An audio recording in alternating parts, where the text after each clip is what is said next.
오늘 읽은 본문은 인류 최초의 살인 사건이죠. 형이 동생을 죽이는 그런 사건입니다. 왜 이런 일이 일어났을까? 그리고 동생을 죽인 가인은 어떠한 벌을 받아야 될까? 그리고 가인은 영원히 멸망하고 마는 것일까? 뭐 등등 여러 가지 우리가 궁금증을 갖고 질문해 볼 수 있는 그런 본문입니다. 더 나아가서 도대체 하나님은 가인에게 어떤 표를 줬는데 그 표는 도대체 또 뭘까? 도대체 동생을 죽인 가인을 다른 사람들이 죽일까 봐 걱정하는 가인에게 표를 줘서 그를 지켜주시는 하나님, 이걸 어떻게 이해해야 할까? 그죠? 이런 부분들을 우리가 오늘 이 본문의 말씀을 통해서 생각해 보도록 하겠습니다. 참 쉬운 본문이 아니에요. 참으로 많은 걸 생각하고 생각해 봐야 되는 그런 본문입니다. 그런데 제가 이 본문들을 하나하나 한 절 한 절을 다 설교할까 생각했었는데 그렇게 하면 시간이 너무 많이 걸리고, 그래서 어떻게 하면 쉽게 좀 할 수 있을까 싶어서 제가 표를 하나 그렸습니다. 이 표를 보시면 여러분의 이 가인의 살인 사건을 이해하는 데 꽤 도움이 될 거다라는 생각이 들었습니다. 먼저 이 가인의 살인 사건을 이해하기 전에 아담과 가인을 먼저 한번 비교해 보는 시간을 갖도록 하겠습니다. 아담도 죄를 졌고 가인도 죄를 짓죠. 그래서 인류 최초의 죄를 지은 사람은 아담이고 인류 최초의 살인자는 가인입니다. 아담은 하나님이 금하신 그 선악을 알게 하는 나무를 먹지 말라고 했는데 하나님의 명령을 어기고 선악과를 먹게 되고 그러고 나서 타락하게 되죠. 가인도 똑같습니다.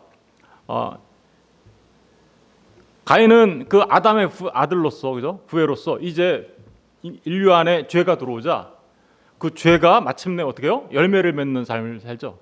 그래서 그 죄의 열매, 다시 말하면 살인이라는 엄청난 죄를 짓게 됩니다. 우리가 흔히 이렇게 생각할 수 있어요. 우리가 죄를 졌기 때문에 죄인인가? 그렇지 않습니다. 우리 이 세상에 오고 가는 모든 사람은 죄를 졌기 때문에 죄인이 아니라 죄인이기 때문에 죄를 짓습니다.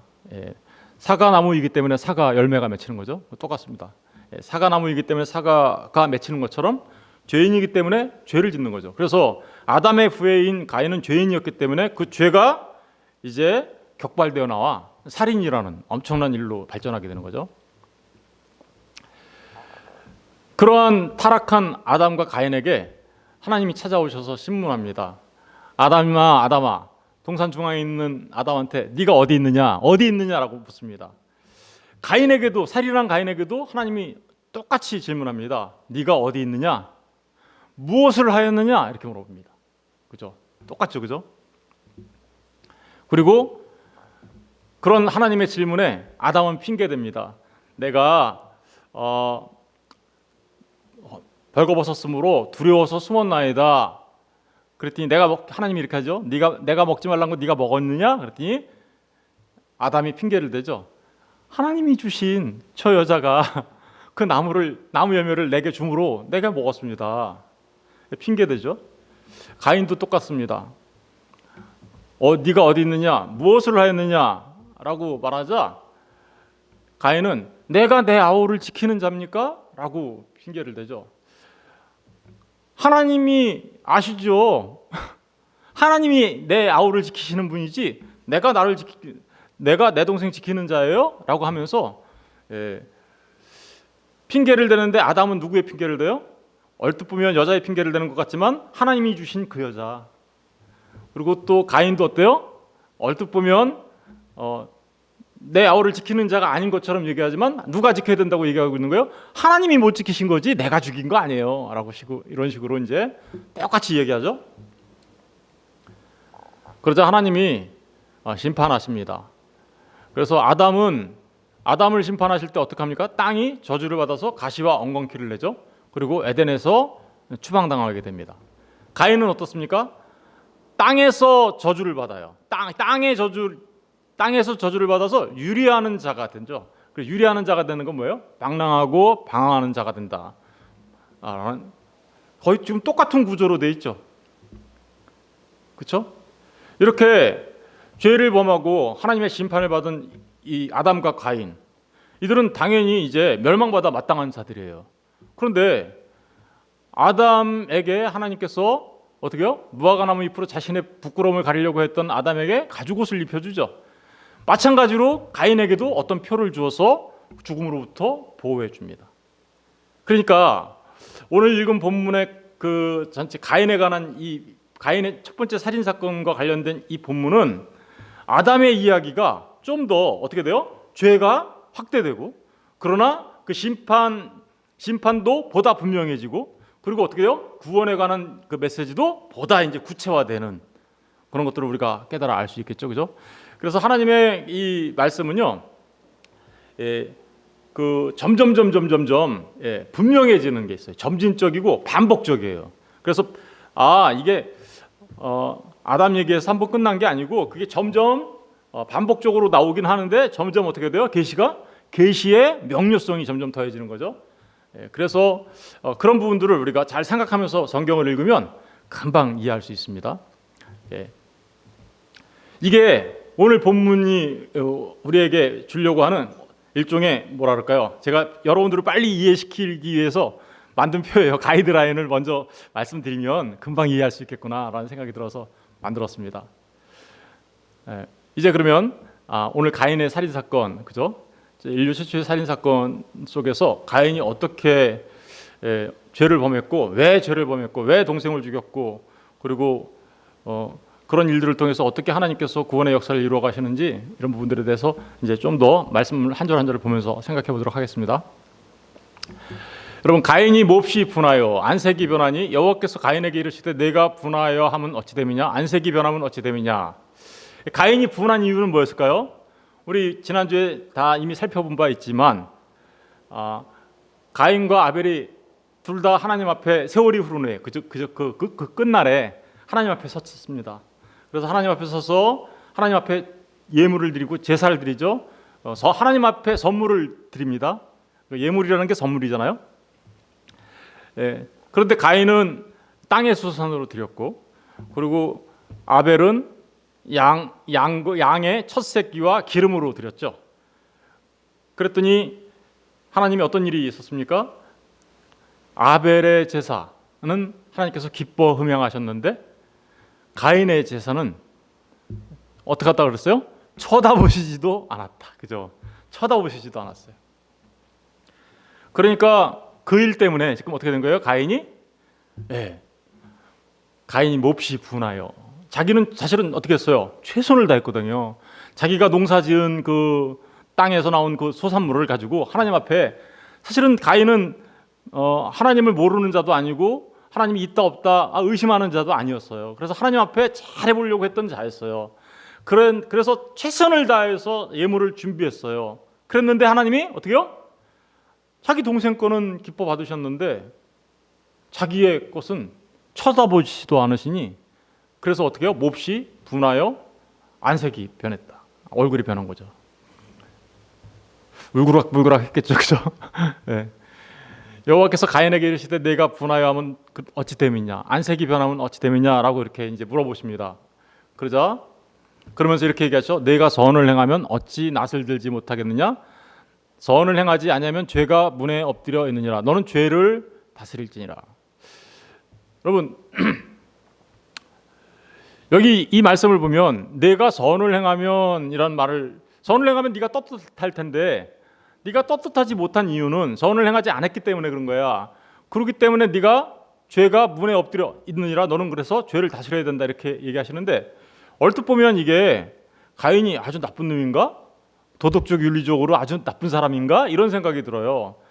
그런데 여기서 선을 행하면 이라는 말은 그런 말이 아니겠죠. 그죠? 왜 그럴까요? 가인은 지금 자기가 최선을 다해서 농사지어서 하나님 앞에 재물을 갖고 왔는데 하나님이 안 받아주신 거잖아요. 거기에는 그 일에는 선이 있다라는 거예요, 없다라는 거예요? 없었어요. 선이 없다라는 얘기는요, 이런 얘기예요. 내가 선을 행하면 어찌 낯을 들지 못하겠느냐, 이 얘기는 이런 얘기하고 똑같은 거예요. 요한복음 4장 23절 24절에 보면 아버지께 참되게 예배하는 자들은 영과 진리로 예배할 때가 오나니 곧 이때라. 아버지께서는 자기에게 이렇게 예배하는 자들을 찾으시니라. 하나님은 영이시니 예배하는 자가 영과 진리로 예배할지니라. 그러니까 가인이 지금 뭘로 예배했어요? 예물을 드렸어요? 땅의 소산물, 땅의 열매로 드렸어요. 그런데 거기에는 영과 진리로 드려지는 예배가 있어요, 없어요? 없어요. 영과 진리가 뭐라 그랬죠? 성령과 예수, 성령과 말씀, 말씀과 예수. 그죠? 그거 말하는 거잖아요. 가인이 그거 없는 제사를 드린 그 자체가 뭐예요? 그게 선이 아니라고요. 그게 악이라고요. 아벨은 뭘로 드렸는데요? 양의 첫 새끼와 기름으로 드렸다 그랬죠. 그럼 그걸 뭐라 그러셨어요? 예. 말씀과 영, 그죠? 예수와 영, 성령으로 드렸다라는 것을 우리 지난주에 다 공부했잖아요. 그러니까 우리가 하나님 앞에 나갈 때 하나님으로부터 받은 선물을 가지고 하나님께 돌려드려야지, 내가 만들어낸 나의 수산물을 가지고 가는 것은 그건 선이 아니다라는 선의 의미를 분명하게 아셔야 돼요. 선과 죄의 의미가 바로 그런 의미예요. 선을 행하지 아니하면 죄가 문에 엎드려 있느니라. 이 말은요, 죄가 문에 엎드려 있다. 이거는 저 엎드려 있다라는 건 무슨 의미냐면요, 이게 네 발 가진 짐승들 있잖아요. 고양이, 호랑이, 사자 뭐 이런 것들 있잖아요. 걔네들이 그 먹이를 잡을 때 어떻게 해요? 딱 이렇게 웅크리고 있다가 어떻게 해요? 확 덮쳐서 잡는 그 모습을 지금 말하고 있는 거예요. 문에 엎드려 있다. 베드로전서 5장 8절에 보면 근신하라 깨어라 너희 대적 마귀가 우는 사자와 같이 두루다니며 삼킬 자를 찾는다. 그러니까 선이 없으면, 다시 말하면 진리된 예수 그리스도와 말씀이 없고 성령이 없으면 그 자체가 뭐예요? 죄인데, 그 자체가 죄인데, 그렇게 되면 어떻게 된다는 거예요? 늘 죄에 사로잡혀서 살아갈 수밖에 없다. 죄가요 바깥에 있다가 우리를 덮치는 게 아니에요. 우리 안에 죄가 우리 안에 항상 이렇게 먹잇감을 먹으려고 달려드는 그 네 발 달린 짐승들처럼 이렇게 웅크리고 있다가 달려든다. 그 얘기를 하고 있는 거예요. 다시 말하면 죄라는 거는 뭔가요? 그 죄라는 거는 다시 말하면 영과 진리로 예배드리지 않는 그 자체. 그러니까 아까 선과의 반대말이잖아요, 그죠? 영과 진리로 예배드리지 않고 예수와 성령이 없는 그 자체, 그것을 죄라고 얘기하는 거예요. 로마서 10장 2, 3절에 보니까 내가 증언하느니 그들이 하나님께 열심히 있으나 올바른 지식을 따른 것이 아니니라. 하나님의 의를 모르고 자기 의를 세우려고 힘써 하나님의 의를 복종하지 아니하였다. 가인의 모습이죠. 저거 누구의 모습을 말한 거예요? 유대인 대제사장과 서기관과 바리새인과 이런 사람들이, 그러니까 유대인들이 저랬다라는 거예요. 그들은 하나님께 열심히 있었어요. 마치 가인의 모습 같아요. 땅의 소산물을 가지고 열심히 농사지어서 하나님께 드리려고 했어요. 그런데 올바른 지식을 따른 게 아니에요. 진리가 없어요. 그래서 하나님의 의를 몰라요. 그러니까 자기 의를 세우려고 힘써 하나님의 의를 복종하지 않아요. 그러니까 다시 말하면 영과 진리를 따르지 아니하고 자기의 노력으로 뭔가 해보려고. 유대인들은 전부 다 그랬죠. 유대인들이 자신들은 열심히 희생제사 드리면 하나님 앞에 잘하는 줄 알았어요. 열심히 양 잡아서 드리면 하나님을 사랑하는 줄 알았어요. 11조를 드리면 사랑하는 줄 알았어요. 또 열심히 그 계명을 지키면 사랑하는 줄 알았어요. 그런데 정작 누구를 몰랐어요? 예수 그리스도와 성령을 몰랐어요. 그 자체가요 멸망의 길이라고요. 아무리 열심히 있었어도 하나님을 바로 알지 못하고 하나님의 의를 모르고 자기 의를 내세우면 그게 곧 멸망의 길이에요. 교회에서 요새 신앙생활하는 수많은 사람들이 이 부분을 잘 구분을 못해요. 여러분, 이 부분을 우리가 분명하게 깨달아 알아야 됩니다. 우리가 뭔가 교회에서 열심히 섬기고 봉사하는 건 좋은데 그 섬기고 봉사하는 것이 잘못하면 자칫 자기 의를 세우는 게 되어서, 그죠? 은혜를 떠난 자가 될 수가 있다는 거죠. 그래서 우리가 뭘 먼저 해야 된다고요? 은혜를 먼저 깨달아 알아야 돼요. 은혜를 알고 나서 그 은혜 받은 자로서 섬기고 봉사하고 하는 것이지, 은혜를 알지도 못하면서 먼저 그런 일을 한다면 오히려 자기를 망칠 수 있는 일이라는 것을 우리가 꼭 기억해야 합니다. 빌립보서 3장 5, 6절에도요 바리새인이었던 바울이 이렇게 얘기해요. 나는 8일 만에 할례를 받고 이스라엘 족속이요 베냐민 지파요 히브리인 중에 히브리인이요 율법으로는 뭐요? 바리새인이요. 그죠? 완벽한 하나님을 믿는 사람 같이 보여요. 그죠? 그런데 열심으로는 어떻게 했대요? 교회를 박해하던 자. 이게 잘못된 지식을 갖고 있으면 바로 이렇게 되는 거예요. 진짜 열심히 하나님을 열심히 섬긴다고 했는데 어떻게요? 정말 하나님을 열심히 섬긴다고 했는데 오히려 교회를 박해하는 일을 하고 있어요. 이게 바로 율법에 의해 흠이 없었던 사도 바울이 고백하고 있는 거죠. 내가 얼마나 잘못 살았는지, 내 인생 잘못 살았는지 알아? 나 이렇게 살았던 사람이야. 그런데 그게 진짜 잘못됐던 거야. 오히려 예수님을 내가 만났는데 예수님이 나한테 이렇게 얘기했어. 누구십니까? 주여 누구십니까? 했더니 나는 네가 박해하는 예수다. 이렇게 얘기하셨어. 그래서 내가 진짜 잘못 살았거든. 그러니까 여러분들 정말 먼저 뭐를 알아야 된다? 올바른 지식을 가진 은혜를 알아야 돼라는 얘기를 하고 있는 겁니다. 요한복음 3장 19절 21절에 그래서 죄에 대해서 분명하게 얘기하죠. 그 정죄는 이것이니 죄라고 정해지는 유죄 판결을 받는 기준이 있는데 그것은 곧 빛이 세상에 왔을 때 사람들이 자기 행위가 악함으로 빛보다 어두움을 어떻게 해요? 빛이 누구예요? 이 땅에 오신 예수 그리스도를 말하는 거예요. 예수 그리스도를 믿지 않고 영접하지 않아요. 왜 그럴까요? 자신들이 어둠이에요. 그래서 그 빛 가운데 나오면 자신들의 모든 것들이 드러날까 봐 두려워해요. 그래서 악을 행하는 자마다 빛을 미워하며 빛으로 오지 아니하나니 이는 그 행위가 드러날까 합니다 라고 얘기하고 있어요. 세상 사람들이 왜 예수 믿으라고 하면 다 싫어하는지 아세요? 예, 그런 거예요. 자기 자신의 모습이 드러날까 봐.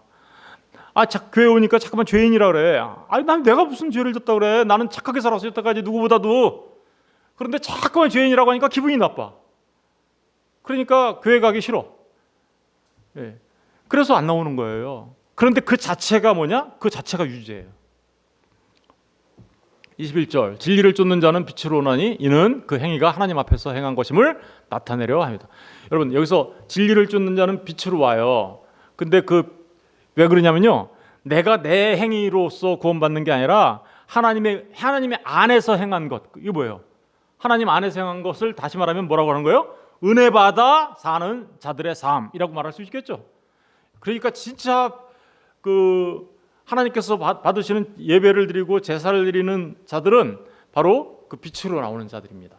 그러니까 죄와 선의 구분이 명료해지죠. 그러니까 우리가 말하는 도덕적 윤리적 기준을 가지고 죄와 죄 아니면 그거는요. 도덕적 윤리적인 것은 죄가 있으면 나타나는 열매에 불과한 거예요. 그런데 하나님을 떠난 자들은 그러니까 다 뭐예요? 하나같이 다 죄인이에요. 그러니까 하나같이 전부 다 죄 가운데 살아갈 수밖에 없는 자들이고 어떤 사람은 겉으로는 그게 발현되지 않아서 좀 착하게 보일지 몰라도 그 안에 성령이 없고 예수가 없으면 그는 여전히 뭐예요? 죄인에 불과한 거라는 것을 말하고 있습니다. 가인에게 울그락불그락하는 가인에게 이렇게 얘기합니다. 너는 죄를 어떻게 해요? 다스려라. 다스릴 수 있나요? 못 다스리고 결국은 살인하게 되죠. 여러분 죄를 다스릴 수 있는 유일한 길은 다른 거 없어요. 성령 충만해야 합니다. 갈라디아서 5장 16절 18절에 보니까 내가 이루느니 너희는 성령을 쫓아 행하라. 그리하면 육체의 욕심을 이루지. 육체의 욕심이 죄거든요. 에피투미아라고 하거든요. 죄라는 게 하타라고 하고 하마라티아라고 하는데 이 길에서 벗어난 거고요. 표적에서 벗어난 거예요. 그런데 왜 그게 벗어나냐면요. 내 안에 그 탐욕 때문에 벗어나는 거예요. 하나님의 진리에서 벗어난 걸 죄라고 해요. 그랬더니 진리에서 벗어난 그것은 무엇을 형성하게 되냐면요. 탐욕, 다시 말하면 욕심, 이런 것들을 형성하게 되는데 육체의 욕심을 말하는 거예요.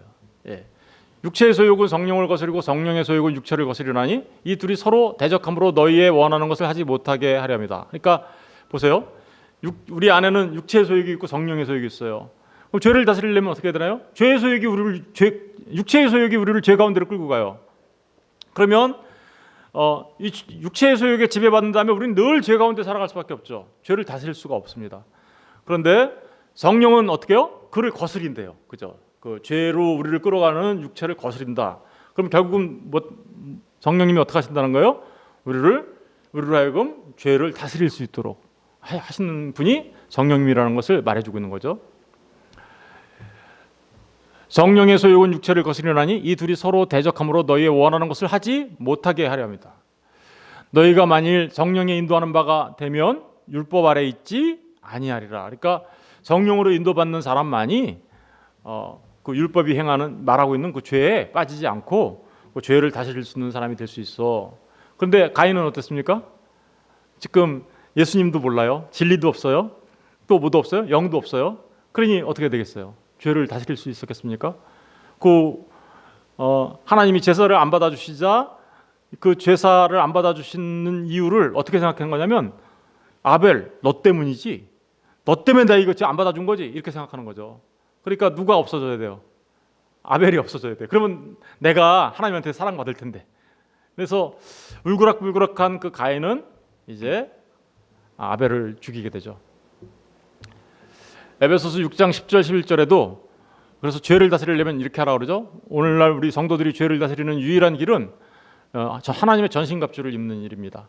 정말로 너희가 주 안에서 그의 힘의 능력으로 강건해지고 마귀의 계계를 능히 대적하기 위하여 어떻게 하라고요? 하나님의 전신갑주를 입으라. 하나님의 전신갑주가 뭔가요? 구원의 투구, 의의 흉배, 믿음의 방패, 성령의 검, 진리의 띠, 복음의 신발이거든요. 다 누군지 아세요?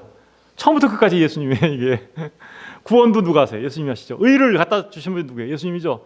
믿음은 누굴 믿는 거예요? 예수님이죠. 성령의 검, 말씀 대신 예수님이죠. 진리 누구세요? 나는 길이요 진리 예수님이죠. 복음 누구예요? 예수님이죠. 여러분 그러니까 예수를 아는 게 죄와 싸워서 이기는 길이에요. 예. 가인이 죄를 다스리지 못하자 이제 진짜 살인하게 되죠. 가인이 그의 아우 아벨에게 말하고, 여기 말하고라는 말이 나오는데 이 말하고라는 말은 우리가 흔히 이렇게 말하는 말을 따바르라고 하거든요. 말. 근데 여기서는 아마르라는 단어가 쓰였어요. 차이점이 있는데 무슨 뜻이냐면 그 아벨한테 거기 다른 사본에 보면 가인이 아벨한테 우리 들로 가자 이렇게 말을 해요. 들로 가자. 말에 따른 그 목적어가 뭐냐면 들로 가자예요. 그런데 그거를 어떻게 말하냐면요. 자기가 말하는 것처럼 말하지 않고 하나님이 가라고 했어라는 식으로 말하는 거예요. 그러면 어떻게 되는 건가요? 예, 거짓 선지자를 대표하고 있는 거예요. 오늘날 수많은 거짓 선지자들이 다 뭐라고 해요? 하나님이 말했어 그러면서 거짓말을 하죠. 예, 이 사단은 항상 그런 식으로 다가와요. 광명의 천사처럼 자기가 마치 진짜인 것처럼 다가와가지고 거짓으로 얘기하는데 누구를 빙자해서 얘기해요? 하나님이. 지금 가인이 지금 그렇게 하고 있는 거예요. 하나님이 말했는데 들로 나가라 그랬어. 그래가지고 아벨을 들로 꼬이는 거죠. 그래서 그들이 들에 있을 때, 그래서 들에 가게 된 거예요. 그런데 가인이 그의 아우 아벨을 그래서 어떻게 해요? 쳐 죽였다. 인류 최초의 살인 사건이 일어나게 된 거죠.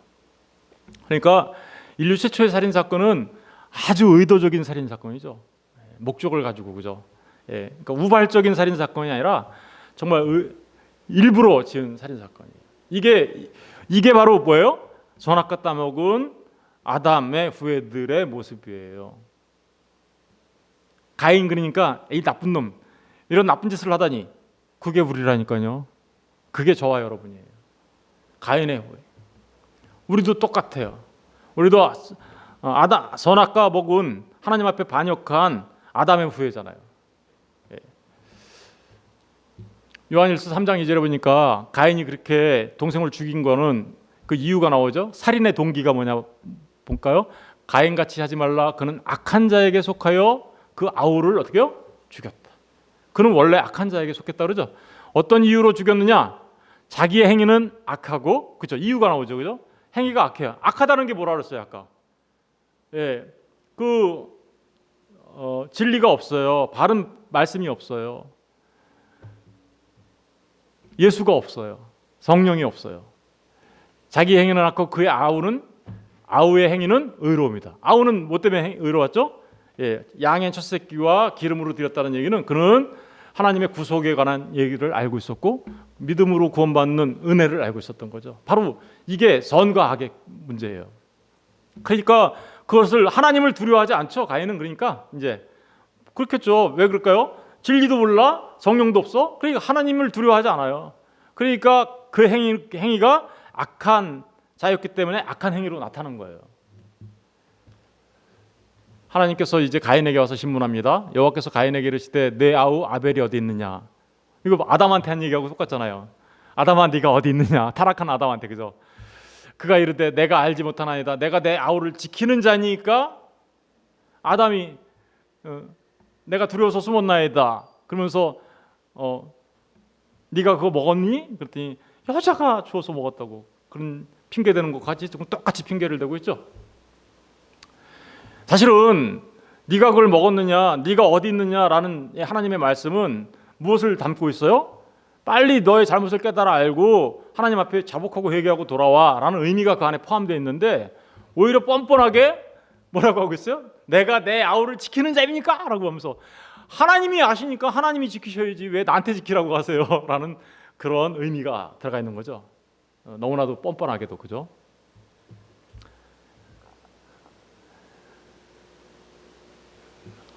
가인은 이런 핑계를 대면서 자기 자신의 죄를 감추려고 했습니다. 그렇죠? 그런데 그 죄를 감출 수 있나요? 하나님 앞에? 절대로 감출 수 없습니다. 내가 무엇을 하였느냐? 내 아우의 핏소리가 땅에서부터 내게 호소하느니라. 여러분, 하나님 앞에 감출 수 있는 죄가 있나요? 우리 사람들은 그렇죠. 여기 지금 공기가 깨끗해 보이는데 빛이 쫙 비치면 어때요? 먼지들이 그냥 막 돌아다니는 게 다 보이잖아요. 그죠? 우리도 평상시에는 우리가 깨끗하고 선하고 의로운 줄 알았는데 내가 무슨 그렇게 나쁜 일을 한 것도 아닌데 라고 생각할 수 있어요. 그런데 하나님 앞에 하나님의 빛이 딱 비치면 우리의 그 더럽고 추한 모습이 다 드러나게 되는 것이죠. 숨을 수 없습니다. 감출 수 없습니다. 그래서 그 드러난 죄 때문에 하나님은 어떻게 해요? 그 모든 죄에 대하여 심판하십니다. 더더구나 내 아우의 핏소리가 땅에서부터 내게 호소한다 라는 얘기가 무슨 얘기일까요? 이런 얘기가 있어요. 마태복음 23장 33절 35절에 보니까 뱀들아 독사의 새끼들아 너희가 어떻게 지옥의 판결을 피하겠느냐? 그러므로 내가 너희에게 선지자들과 지혜 있는 자들과 서기관들을 보내매 너희가 그 중에서 더러는 죽이고 십자가에 못 박고 그 중에 더러는 너희 회당에서 채찍질하고 이 동네에서 저 동네로 구박하리라. 그러므로 의인 아벨의 피로부터 성전과 제단 사이에 너희가 죽인 바갈의 아들 사가랴의 피까지 땅 위에서 흘린 의로운 피가 다 누구한테 돌아간다고요? 그 선지자들을 죽인 너희들 손에 다 돌아가게 될 거야. 지금 무슨 얘기하는 거예요? 아벨을 죽인 그 피가 누구한테 돌아간다는 거예요? 가인 너한테 돌아가게 될 거야 라고 말하고 있는 거죠. 그죠? 여러분 아벨이 누구예요? 아벨은 우리 성도들을 상징하고 있는 거기도 하고 예수님을 상징하고 하는 거기도 합니다. 그런데 그렇다면 잘 생각해 보십시오. 이 모습이 가인에 의하여 지금 죽고 있는 아벨의 모습은 대제사장과 바리새인과 서기관들의 손에 의하여 죽고 있는 예수님의 모습과 같죠. 사실은 가인의 살인 사건은 바로 가인이 어떻게 구원받는지 아세요? 그 얘기하는 거예요. 가인이 네가 죽인 그 아벨에 의하여 넌 구원받아. 이상한가요? 네가 죽인 그 아벨이 너를 구원하는 자야. 그렇죠? 대제사장과 바리새인과 서기관들 로마 병정들이 어땠나요? 십자가 밑에 있던 로마 병정들이. 로마 병정들은 예수님을 십자가에 못 박아 죽인 장본인들이에요. 그런데 그 로마 병정들이 십자가에 못 박혀 죽인 그 그 백부장이 뭐라고 얘기하고 있어요? 예수님을 십자가에 달고 나서 이는 정령 의인이었도다. 이는 정령 하나님의 아들이었도다. 여러분 지금 가인과 아벨의 사건을 통하여 인간의 죄악이 얼마나 타락한지를 보여주는 것뿐만 아니라 이 사건을 가인은 아벨을 죽여요. 그런데 그 가인이 어떻게 구원받냐면 죽은 아벨 때문에 구원받아요. 이 놀라운 비밀이 여기 지금 숨겨져 있는 거예요. 그런 얘기들을 하려고 하는 거예요. 그리고 이 아벨의 삶이 곧 우리 성도들의 삶이고 또 그 아벨의 삶을 통하여 주님이 우리를 어떻게 구원하셨는가를 보여준과 동시에 그 가인, 악인조차도 이렇게 구원받는 거야라는 것을 지금 말하고 싶은 거예요. 계시록 6장 9절 11절을 보니까 다섯째 인을 떼실 때 내가 보니 하나님의 말씀과 저희의 가진 증거를 인하여 죽임을 당한 영혼들이 제단 아래에 있어. 누구예요? 성도들이죠. 예. 하나님의 말씀과 저희의 가진 증거로 인해, 그죠? 예수 믿는 것 때문에 죽임을 당해요. 영혼들이 제단 아래에 있어 큰 소리로 불러 가로되 거룩하고 참되신 대주제여, 땅에 거하는 자들을 심판하여 우리 피를 신원하여 주지 아니하시기를 어느 때까지 하시려나이까 하니, 우리의 피를 갚아주세요. 아벨과 아까 선지자 죽였던 그 피가 호소한다 그랬잖아요. 지금 똑같이 하고 있잖아요. 성도들은요, 이렇게 이 땅에서 살아가는 날들 동안에 마치 아벨과 같이 핍박받는 자로 살아가요. 예수 믿으면 평안할 거예요. 편안해질 거예요. 예수 믿으면요, 너무 기뻐가지고 이 땅에서 정말 행복할 거예요.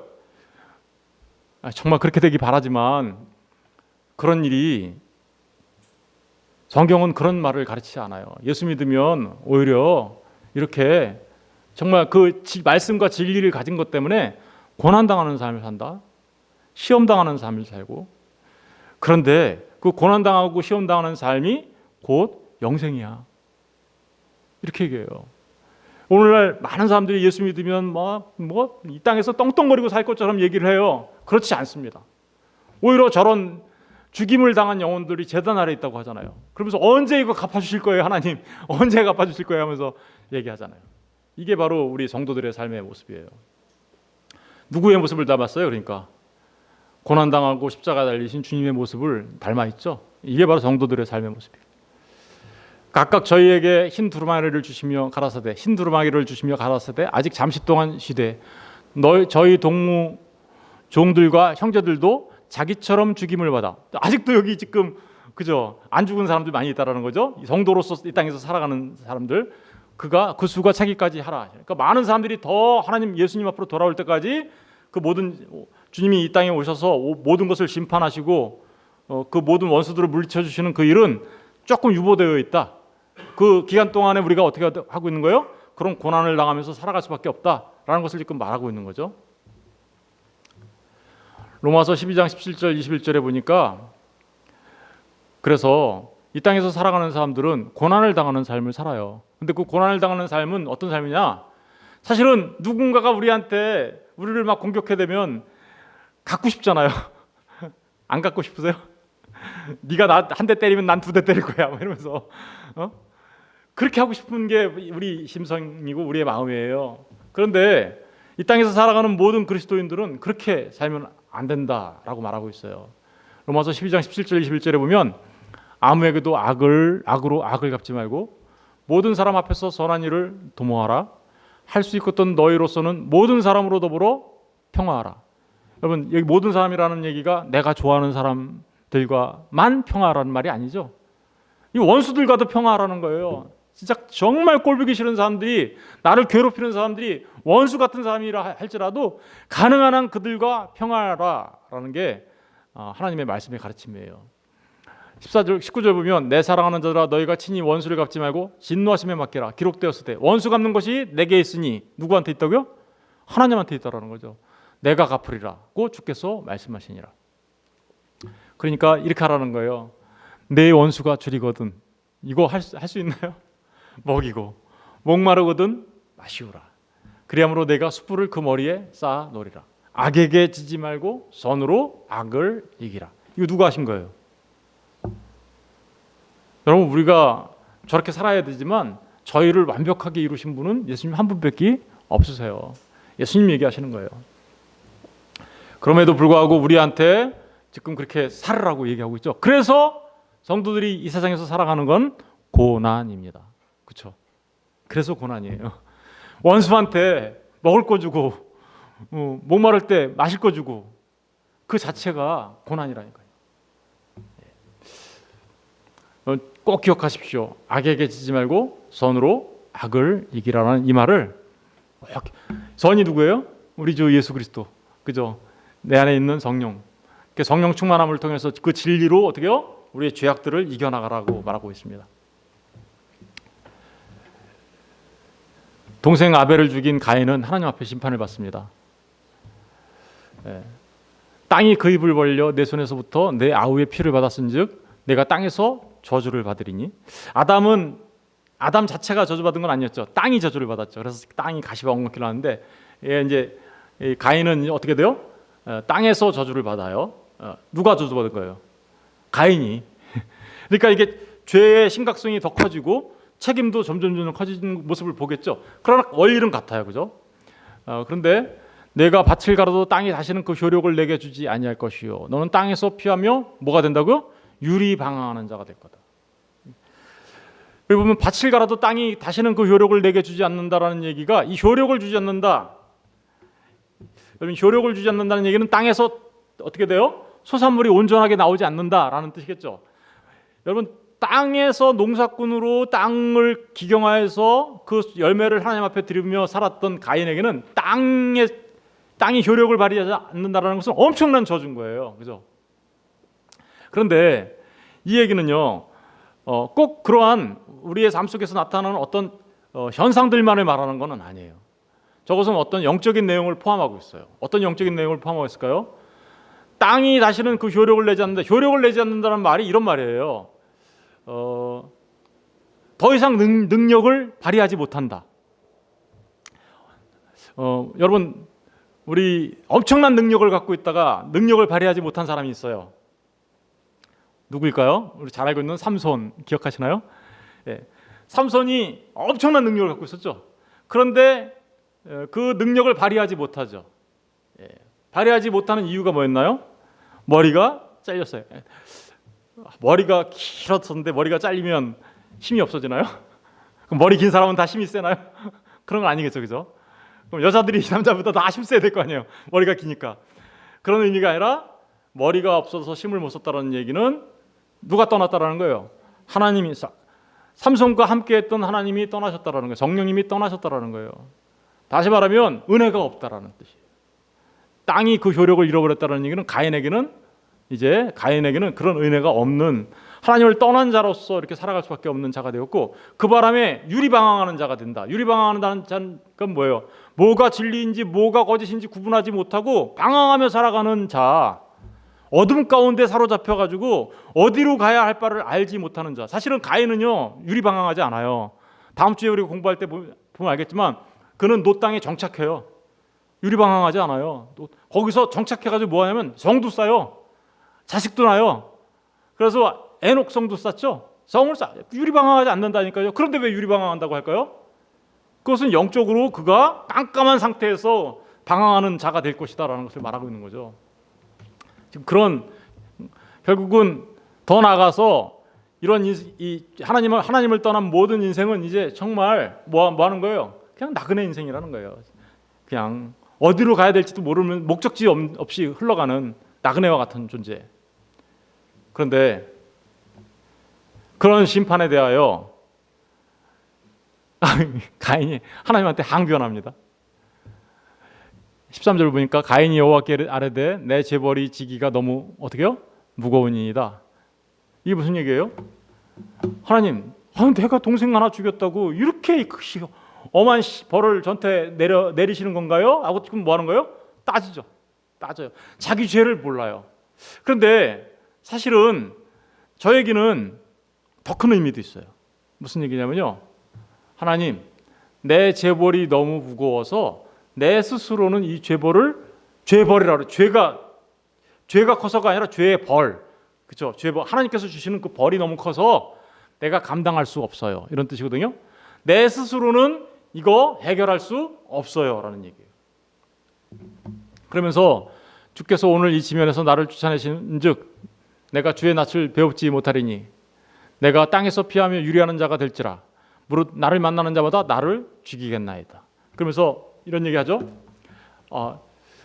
타락한 가인치고 한 가지 아한 사실이 있어요. 주님 하나님이 날 쫓아내면 내가 주의 낯을 못 뵙겠네요. 그죠? 예. 그러니까 이 유리방황한다라는 건 뭐예요? 하나님을 떠난 자가 된다라는 얘기가 되는 거고요. 그래서 내가 땅에서 피하며 유리하는 자가 될지라 그랬는데 이제 나는 언제든지 나의 목숨을 누군가에게 뺏길지도 몰라요. 물론 나를 만나는 자마다 나를 죽이겠나이다. 사람들이 이 말을 갖고 질문 많이 하죠, 그죠? 누가 죽인다는 거야? 그때는 아담, 하와 있고 가인, 아벨 있는데, 나를 만나는 사람마다가 도대체 누구야? 또 다른 인류가 있었나? 뭐 이런 식으로 막 추측하면서 아담과 하와 그리고 가인 셋밖에 안 남았을 거 아니에요. 그렇게 되면 얼뜻 생각하면. 근데 그런 얘기하는 거 아니죠. 여기 두 가지 의미가 있어요. 무릇 나를 만나는 자마다라는 이 자마다라는 말이 없어요. 사실은 나를 만나는 것마다 이런 뜻이에요. 나를 죽이겠나이다. 이 두 가지 의미가 있어요. 사람에 대한 의미가 있어요. 1차적으로는. 그럼 사람은 어떤 사람일까요? 사실은 아담과 하와, 가인과 아벨 이런 얘기들은요. 가인과 아벨은 사실 아담과 하와는 몇 살까지 사냐면요. 900살, 거의 1000년 가까이 살아요. 그래가지고 노아가 심판받을 때, 물에 심판받을 때쯤 되면은 거의 20억 명 가까운 인원으로 증가한다라고 지금 얘기해요. 그리고 지금 아담이 죽을 때쯤에는요, 수학자들이 다 계산해봤거든요. 10억. 그러니까 엄청나게 다른 사람들이 같이 살고 있어요. 그런데 가인과 아벨을 성경은 모든 것들을 다 기록한 게 아니라 뭔가 우리에게 메시지를 전달하기 위하여 가인과 아벨을 택하여 그들의 이야기를 우리한테 전해주고 있는 것이지 가인과 아벨만 있었던 것은 아니다라는 거예요. 그래서 다른 사람들이 가인을 죽일 수 있을 거다라는 그런 의미가 내포되어 있는 거고, 또 한 가지 의미는 저게 무릇 나를 만나는 자마다가 아니라 나를 만나는 것마다라는 얘기는 이 인간이 타락한 이 죄악된 환경 속에서는 이제 사람만이 우리를 죽이는 게 아니죠. 짐승들도 우리한테 달라드네, 그죠? 그리고 또 뭐가 달라들어요? 자연 만물들이 막 달라들잖아요. 재난이 일어나고 지진이 일어나고, 그죠? 그런 것들에 의해서 내가 죽겠나이다. 죽음에 대한 그 죄에 대한 심판으로서 죽음을 지금 우리한테 말하고 있는 거예요. 죽음에 대한.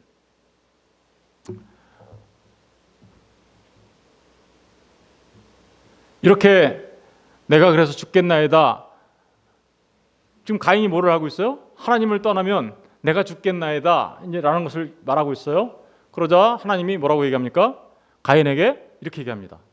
오늘 제일 중요한 게 이 부분이에요. 이제 여호와께서 그에게 이르시되 그렇지 아니하다. 가인을 죽이는 자는 벌을 7배나 받으리라 하시고 가인에게 표를 주사 그를 만나는 모든 사람에게 죽임을 면하게 하시리라. 그죠? 가인에게 표를 줬는데 그 표를 받은 게 뭘 면하게 해주는 거예요? 죽음을 면하게. 이게 그 표가 그러니까 결국은 뭐 하는 거예요? 가인을 구원해 주는 거죠. 이거는 아까 제가 서두에 표를 그리면서 제가 말씀드렸던 아담에게 구원의 약속을 한 게 뭐예요? 가죽옷이죠. 그 가죽옷과 같은 역할을 하는 게 뭐예요? 가인에게 준 표예요. 그죠? 그러면 그 표는 뭘까요? 가죽옷이 상징하는 게 뭐였어요? 너무나도 잘 알죠. 우리 주 예수 그리스도 있잖아요. 이 표도 마찬가지예요. 표가 뭔가 우리 한번 살펴볼게요. 에스겔서 33장 11절에 보면 주 여호와의 말씀에 나의 삶을 두고 맹세하노니 나는 악인의 죽는 것을 기뻐하지 아니하고 악인이 그 길에서 돌이켜 떠나서 사는 것을 기뻐해요. 하나님은 악인된 가인이라 할지라도 그 악인이 돌이켜서 하나님 앞에 살아남는 것, 그걸 기뻐하시는 하나님이세요. 하나님은 우리의 죄악이 있지만 우리의 죄를 용서하시고 우리를 살게 하고 싶어 하세요. 그래서 하나님이 이렇게 얘기하시죠. 여호와께서 말씀하시되 오라 우리가 서로 변론하자. 너희 죄가 주홍 같을지라도 눈과 같이 희어질. 그러니까 그 죄 사함을 받을 수 있는 길을 열어놓으시겠다라는 뜻이에요. 그죠? 그래서 그 죄인 가인 같은 자들도 하나님 앞에 구원받을 수 있는 길을 열어놓으시겠다. 저와 여러분이에요. 사실은 저와 여러분이 가인 같은 삶을 살았잖아요. 그런데 우리가 어떻게 하나님 앞에 나가서 구원을 받을 수 있는가? 바로 그런 얘기를 지금 하고 있는 건데, 하나님께서 가인에게 표를 주셨어요. 표를 주셨는데 그 표를 히브리 말로 오트라고 합니다. 이 오트는요, 영어로 말하면 알렙과 탑으로, 그러니까 이게 영어로 말하면 A부터 Z예요. 이게 A에서 Z, 그 사이에 지금 이렇게 사람 이렇게 모양이 들어가 있죠. 이게 이제 모음 O인데, 그러니까 알파와 오메가를 말하는 거예요. A부터 Z. 하나님의 알레프는 하나님을 말하는 거, 하나님의 사랑이 완성될 것. 하나님의 사랑이 어떻게 완성될까요? 하나님의 사랑이 완성되는 표. 여러분 그 맨 끝에 그 오메가라는 거 써 있는 거 있죠? 그게 사실은 옛날에는 그게 십자가를 말하는 거예요. X자. 표. 그러니까 가인에게 어떤 표를 줬어요. 그 표를 준 것은 하나님의 사랑이 완성되는 표예요. 예수님께서 이렇게 얘기했습니다. 많은 사람들이 와서 예수님 우리한테 무슨 표를 좀 보여줘 보세요. 표적을 좀 보여줘 보세요. 이렇게 얘기합니다. 마태복음 12장 38절 40절. 그때 서기관과 바리새인 중 몇 사람이 말하되 선생님이여 우리에게 표적 보여주시기를 원하나이다. 예수께서 대답하여 이르시되 악하고 음란한 세대가 표적을 구하나 선지자 요나의 표적밖에는 보일 표적이 없느냐. 이 표적이라는 말 있죠. 무슨 표적? 요나의 표적. 수많은 사람들이 기적 좀 일으켜봐. 뭐 좀 이상한 일, 놀라운 일들을 좀 일으켜봐. 그럼 우리가 믿을게. 예수님은요 그렇게 말하는 사람들이 악하고 음란한 세대라고 얘기합니다. 그죠? 악하고 음란한 세대가 그런 표적을 원한다는 거예요.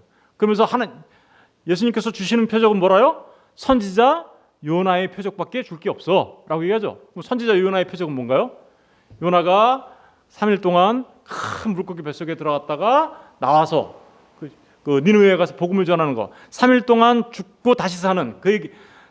이게 누구 얘기하는 거예요? 예수님 얘기하는 거잖아요. 요나의 표적이 십자가를 말하는 거잖아요. 그거가 표야. 창세기 9장 13절에 보면요, 내가 내 무지개를 구름 속에 두었나니 이것이 나의 세상의 언약의 증거다. 이 증거가 표라는 뜻이에요. 언약의 표. 무지개가 뭐예요? 내가 다시는 물로 심판하지 않을 거야. 너희들을 심판하지 않는 거야. 그 무지개가 상징하고 있는 게 뭐죠? 예수 그리스도의 십자가예요. 사실은 출애굽기 12장 13절에 가서 보면 내가 애굽 땅을 칠 때 그 피가 너희의 거하는 집에 있어서 너희를 위하여 뭐가 된다고요? 표적이 될 거다. 애굽 땅을 칠 때의 그 피가 너희의 거하는 집에 있어서 표가 된다고요. 그 피가 있는 집은 뭐가 지나가요? 죽음의 사자가 넘어갈 거야. 죽음이 넘어갈 거야. 근데 그 죽음이 넘어가는 그 죽음이 넘어가면 구원을 받는 거잖아요. 근데 그 표가 뭐냐? 그게 집에 발려있는 피야. 6월절 어린 양. 내가 그 피를 볼 때 너희를 넘어가리니. 그래서 6월절이죠. 6월이라는 건 넘어간다는 뜻이에요. 넘어가리니 재앙이 너에게 내려 멸하지 아니하리라. 여기서 말하는 표적이 아까 가인에게 준 표 똑같은 말이에요. 이사야서 7장 14절에도 이런 말이 있습니다. 그러므로 주께서 친히 징조로 너희에게 주실 것이라. 보라, 처녀가 잉태하여 아들을 낳을 것이요 그 이름을 임마누엘이라 하리라. 여기서 보면 징조라는 말이 나와 있죠. 이게 그러니까 성경 번역자들이 어떤 때는 표라고 했다가 어떤 때는 표적이라고 했다가 어떤 때는 징조라고 했다 그러니까 한국말 보면 잘 몰라요. 그런데 히브리 말을 딱 보면 그 표가 오트 딱 돼 있어요. 원어를 딱 보면 그러면 이게 같은 말을 하고 있는 거구나. 그럼 그 오트는 뭐예요? 아이고 처녀가 아들을 낳아서 오시는 그분 누구예요? 우리 주 예수 그리스도 임마누엘, 하나님이 우리와 함께 하시는 분. 그러니까 가인에게 주었던 그 표는 뭘 상징하나요? 요나의 표적이며 6월절 어린 양의 피며 지금 이 처녀가 잉태해 나는 여자의 후손으로 오시는 그분, 십자가를 말하는 거죠. 마태복음 27장 38절 44절에 그래서 그분은 이 땅에 오셔서 아까 제가 말씀드린 바와 같이 아벨처럼 죽어요. 그런데 가인한테 준 게 누굴까요? 그러면 아벨을 준 거죠. 가인한테 준 표가 누구예요? 그러니까 아벨이 죽었어요. 그런데 가인한테 다시 준 건 뭐냐면 아벨을 준 거예요. 대제사장과 바리새인과 서기관에 의하여 가인과 같았던 그들에 의하여 로마 병정에 의하여 예수가 죽어요. 그런데 그 죽음이 곧 그들을 살리는 표예요. 그래서 마태복음 27장 38절 44절에 보면 이때 예수와 함께 강도 둘이 십자가에 못 박히나니 하나는 우편에 하나는 좌편에 있더라. 지나가는 자들은 자기 머리를 흔들며 예수를 모욕하여. 지나가는 자들 가인이에요. 지나가는 자들이 머리를 흔들면서 예수를 모욕해요. 이르되 성전을 헐고 사흘에 짓는 자여 내가 만일 하나님의 아들이거든 자기를 구원하고 십자가에서 내려와라. 안 내려오세요. 죽어요. 거기서. 왜요? 내가 죽어야 너희들이 구원받는 거거든. 41절 그와 같이 대제사장들도 그죠? 서기관들과 장로들과 함께 희롱하여 이르되 그가 남은 구원했을 때 자기는 구원할 수 없도다. 그죠? 남은 구원했어요. 그런데 자기를 구원하지 못하죠. 이게 영원한 진리예요. 예수님이 십자가에 못 박혀 죽으심으로 다른 사람들이 구원받는 거예요. 아벨이 죽음으로 가인이 구원을 받아요. 그가 이스라엘의 왕이로다. 즉 십자가에서 내려올지어다. 그리하면 우리가 믿겠노라. 그가 하나님을 신뢰하니 하나님이 원하시면 이제 그를 구원하실지라. 그의 말이 나는 하나님의 아들이라 하였도다 하며 함께 십자가에 못 박힌 강도들도 이와 같이 욕하더라. 보세요. 대제사장과 서기관과 바리새인들과 강도들과 지나가는 자들 모두가 다 가인이에요.